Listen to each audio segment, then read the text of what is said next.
Low vol na excavator may gihambin nga controller fault code number 50 solenoid overcurrent.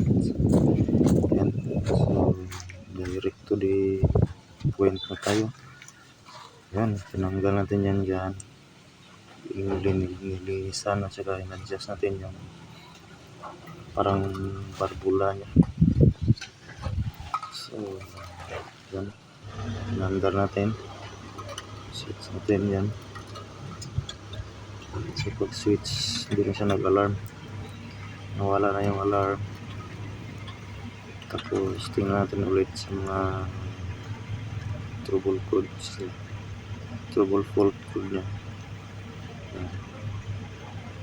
So dyan, controller fault code, so wala na yung number 50, hindi na nagbilaw.